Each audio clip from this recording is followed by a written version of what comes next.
Olá, que bom que você está aqui de volta. Eu sou a Ana e faço parte do Ovelha Peregrina com a Fá e com a Débora. Hoje eu quero conversar com você sobre algo muito importante, o discipulado familiar.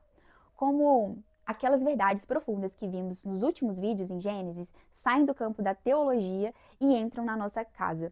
Aqui eu preciso já fazer uma observação. Estudar a revelação de quem Deus é não pode servir apenas para a gente acumular conhecimento sem colocar ele na prática. Porque toda verdade sobre Deus exige de nós uma resposta com as nossas próprias vidas. A gente viu no vídeo anterior da Fá que Deus é o nosso Criador. Ele é soberano, Ele é onipotente, onisciente, onipresente. Ele nos criou à sua imagem e nos colocou em um jardim para a comunhão. Então, é muito natural que isso mude a forma como vamos viver neste mundo. Muda a forma como você deve criar o seu filho, muda a forma como ensinamos na igreja, muda a forma como conduzimos a nossa casa e, consequentemente, toda a noa vida. Toda teologia verdadeira vai exigir de nós essa aplicação. Então, não existe um conhecimento legítimo de Deus que não vai produzir em nós transformação. Porque a revelação de quem Deus é não foi dada apenas para essa contemplação intelectual, mas para uma formação integral humana. Conhecer mais a Deus não molda somente a nossa espiritualidade, mas também a nossa mente, os nossos afetos, a vontade, a maneira como vivemos nesse mundo. A sua revelação, ela redefine quem nós somos, orienta como pensamos, governa como agimos e estabelece como conduzimos toda a nossa vida. Por isso, quando olhamos para Gênesis, não estamos apenas diante de um registro de como houve a origem do universo, mas diante do fundamento de como um cristão deve enxergar o mundo. Gênesis nos ensina quem Deus é, quem nós somos, por que existimos, como devemos viver, e é exatamente aqui que nasce a necessidade de um discipulado. Porque o discipulado ele vai ser essa transmissão com intencionalidade da verdade de Deus para formar em uma outra pessoa uma vida de obediência, de adoração e de conformidade ao nosso Criador. O discipulado ele vai muito além de só transmitir conhecimento ou de ensinar um conteúdo. Ele é caminhar junto.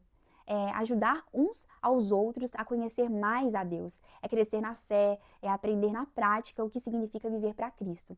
Então, o discipulado ele não nasce de uma posição de superioridade, como se alguém tivesse chegado a um outro e apenas começado ali a seguir.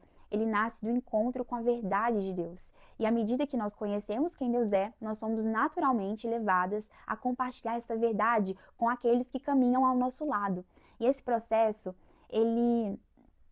E é nesse processo que aquele que discipula também vai ser corrigido, também vai ser lembrado, também vai ser transformado. E em certo sentido, discipular é participar de um processo de formação que reflete a própria obra de Deus na criação. Então, assim como Deus criou o homem do pó, no discipulado ele continua sua obra usando a sua palavra para moldar a vida humana. Vai renovar nossa mente, ordenar os nossos afetos, nos conformar à imagem de Cristo. E embora o discipulado familiar tenha seu ambiente primário dentro da casa, ele não vai se limitar somente a ela. O discipulado vai ser um chamado pactual e comunitário. Os pais vão discipular seus filhos, mas também as mulheres vão discipular as outras mulheres, os irmãos vão discipular outros irmãos e a igreja vai discipular os seus membros. Novos cristãos vão ser discipulados. Então, o discipulado vai ser o meio ordinário e comum pelo qual Deus vai preservar a sua verdade ao longo das gerações. Lembre-se, Paulo discipulou Timóteo, Timóteo foi chamado a transmitir aquela verdade que ele recebeu a outros irmãos também fiéis, que por sua vez também transmitiram a outros. O discipulado, então, ele vai fazer como uma cadeia de fidelidade. E isso se torna mais urgente ainda no nosso mundo caído, porque o mundo discipula, a cultura discipula, as redes sociais vão discipular, a ideologia discipula e o pecado acaba nos conduzindo, nos seduzindo. Então, ninguém vive sem ser formado por algo. Se a verdade de Deus não formar o coração de uma criança, de um adolescente ou de qualquer outro discípulo, inevitavelmente uma outra narrativa vai fazer isso.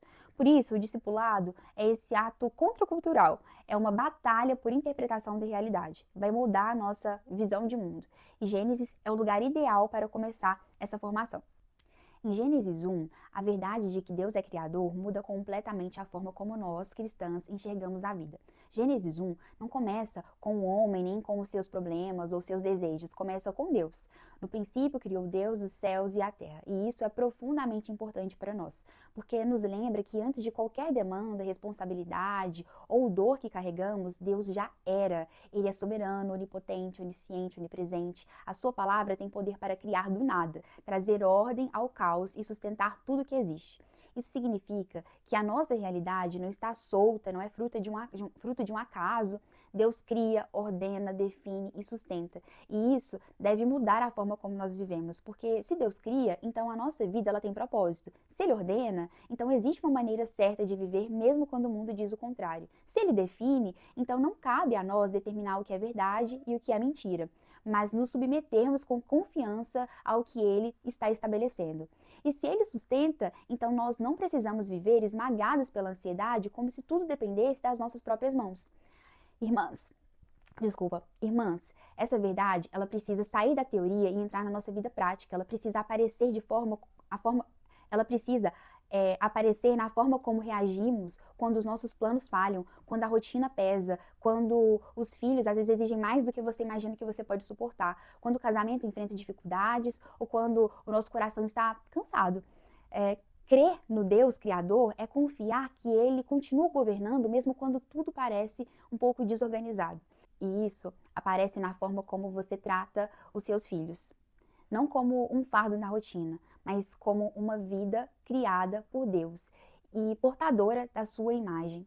Aparece na forma como você organiza a sua casa, o seu trabalho, o seu tempo, refletindo a ordem do próprio Criador. E aparece até no descanso, quando escolhemos parar e lembrar que Deus continua sustentando tudo, mesmo quando as nossas mãos estão cansadas ou não descansam.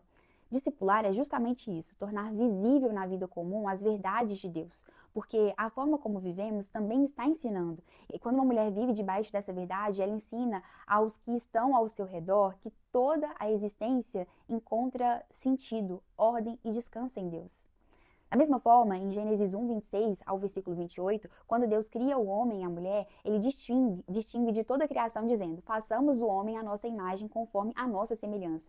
E isso revela que o humano, ele carrega dignidade, porque reflete algo maior, o próprio Deus. Diferente de tudo o que foi criado antes, o homem e a mulher foram feitos para representar o Criador na Terra. Ser a imagem de Deus significa que cada vida possui valor intrínseco.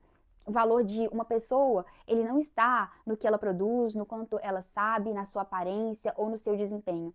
Está no fato de ter sido criada por Deus e marcada por essa imagem. E isso deve mudar completamente a forma como também enxergamos o outro. Se cada pessoa carrega a imagem de Deus, então isso deve moldar a forma como ela é tratada, especialmente nos momentos de fraqueza.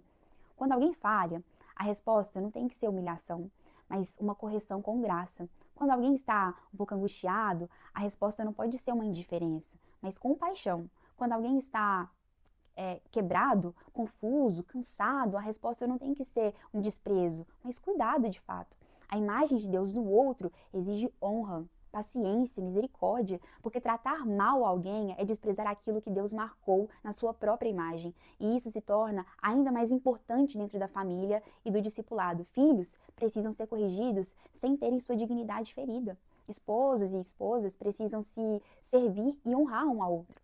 Irmãos na fé precisam carregar os fardos uns dos outros. E um mundo que mede o valor pelo desempenho, pela verdade, Gênesis confronta essa lógica. Porque Deus dignifica sem exigir perfeição. Por isso, discipular também é ensinar a enxergar o outro como Deus enxerga. Não apenas pelo erro do momento, mas pela dignidade da criação. Quando essa verdade governa os relacionamentos, a graça encontra um espaço para agir e amor para refletir o próprio caráter de Deus. Já em Gênesis 2,15, nós notamos que antes da queda, antes do pecado entrar no mundo, Deus já havia dado ao homem uma vocação. O texto diz que tomou, pois, o Senhor Deus ao homem e o colocou no jardim do Éden para cultivar e para guardar. E isso aqui é fundamental. O trabalho ele não nasce como um castigo, ele existe antes da maldição. O trabalho ele é parte da dignidade humana, parte da imagem de Deus no homem. Deus cria, o homem cultiva. Deus ordena e o homem administra. Trabalhar é, em alguma medida, participar da ordem criada. Então, a queda, ela não criou o trabalho, ela tornou o trabalho cansativo. O texto diz, em Gênesis 3,17, que maldita é a terra por tua causa, e em fadigas obterás dela o seu sustento. O problema aqui dessa questão nunca foi o trabalho, mas o pecado que distorceu a nossa relação com ele, com o trabalho. Mas é interessante perceber que, junto com o trabalho, Deus também estabelece o descanso. A gente nota em Gênesis 2 que depois dos 6 dias criando, no 7º Deus descansa. Deus, ele não descansou por cansaço, mas por completude. O seu descanso é um modelo a ser seguido por nós. O descanso se torna realmente um mandamento, porque lembra ao homem de uma verdade essencial, que Deus sustenta o mundo e não é o homem que faz isso. E isso aparece também claramente em Êxodo, no capítulo 20, no versículo 9, porque lá Deus diz, né? 6 dias trabalharás e farás toda a obra, mas o 7º dia é o sábado do Senhor, teu Deus. Então, esses versículos nos lembram, né, que o padrão do homem deve refletir o padrão do Criador, que é trabalhar e descansar. E Levítico 25 também aponta para isso, porque Deus ordena que a terra seja cultivada por 6 anos, mas no 7º ela deve descansar. Esse mandamento ensinava a dependência. Durante aquele ano, Israel precisava confiar que Deus sustentaria o que suas mãos não produziriam.